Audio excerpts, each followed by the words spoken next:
एक समय की बात है, एक गांव में बहुत दहशत मची हुई थी, क्योंकि गांव में हर दिन कोई न कोई मरा पड़ा मिलता था।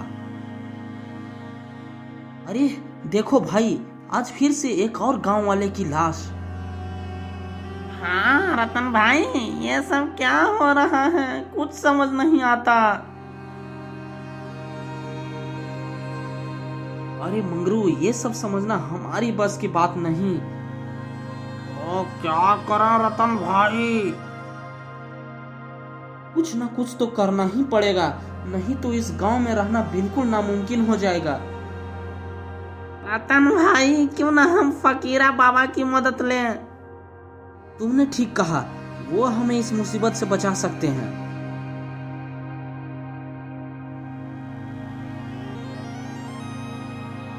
सभी लोग फकीरा बाबा के पास पहुंचते हैं और अपनी आप बीती सुनाते हैं।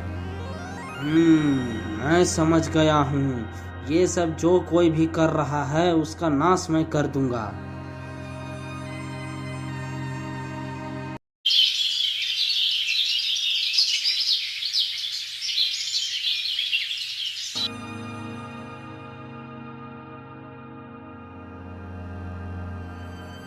फकीरा बाबा की लाश को देखकर सभी गांव वाले दंग हो गए। ये क्या हो गया? अब हमें कौन बचाएगा?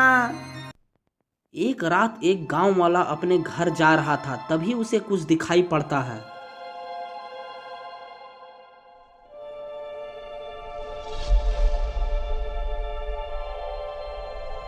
अरे बाप रे, ये कौन है?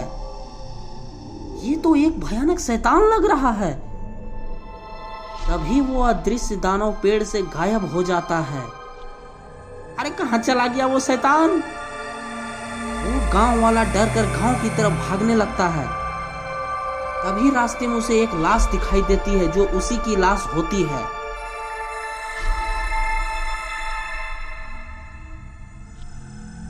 ये कैसे हो सकता है? ये नहीं हो सकता है, मैं तो जिंदा हूँ। अगली सुबह उस गांव वाले की लाश भी गांव के बीचों बीच पड़ी होती है। रतन ये सब देखकर बहुत परेशान हो जाता है।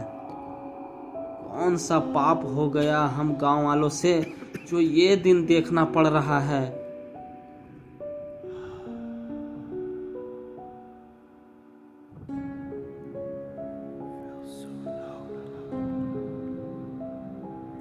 एक बिल्कुल छोटा सा व्यक्ति उसे दिखाई देता है। अरे भाई, तुम कौन हो? मैं गांव वालों की मदद करने के लिए आया हूँ। तुम कैसे मदद कर सकते हो? मैं जानता हूँ इन सब घटनाओं के पीछे किसका हाथ है। किसका है बताओ? तुम्हारे गांव में एक तांत्रिक रहता है। हाँ रहता है, लेकिन तुमको कैसे पता? क्या उसी ने कुछ किया है? हाँ, सब उसी का किया धरा है। क्या? उसी के काले जादू का प्रभाव है। वही शैतानी शक्ति को बुलाकर एक एक करके गांव वालों का खात्मा कर रहा है।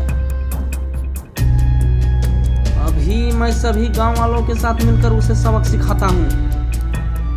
तुम उसका कुछ भी बिगाड़ नहीं सकते हो, क्योंकि उसने अपनी तंत्र शक्ति से एक अदृश्य दानव प्रकट किया है। क्या? अदृश्य दानव? हाँ, उससे बहुत सावधान रहने की जरूरत है। इस मुसीबत से कैसे निकला जा सकता है? कोई भी बुरी शक्ति हो, उसका नाश सिर्फ ईश्वर ही कर सकते हैं। देखो, जब तुम्हें कल कोई लाश गांव में दिखे तो वहां पर तुम हनुमान जी की मूर्ति लेकर चले जाना। जब तुम वहां हनुमान जी की मूर्ति लेकर जाओगे तो वो अदृश्य दानव तुम सबको दिखने लगेगा और वो भगवान की मूर्ति सामने रहने के कारण जलकर भस्म हो जाएगा। अगले दिन ऐसा ही हुआ। हनुमान जी की मूर्ति को देखते ही भूत सबके सामने आ गया और जलकर भस्म हो गया।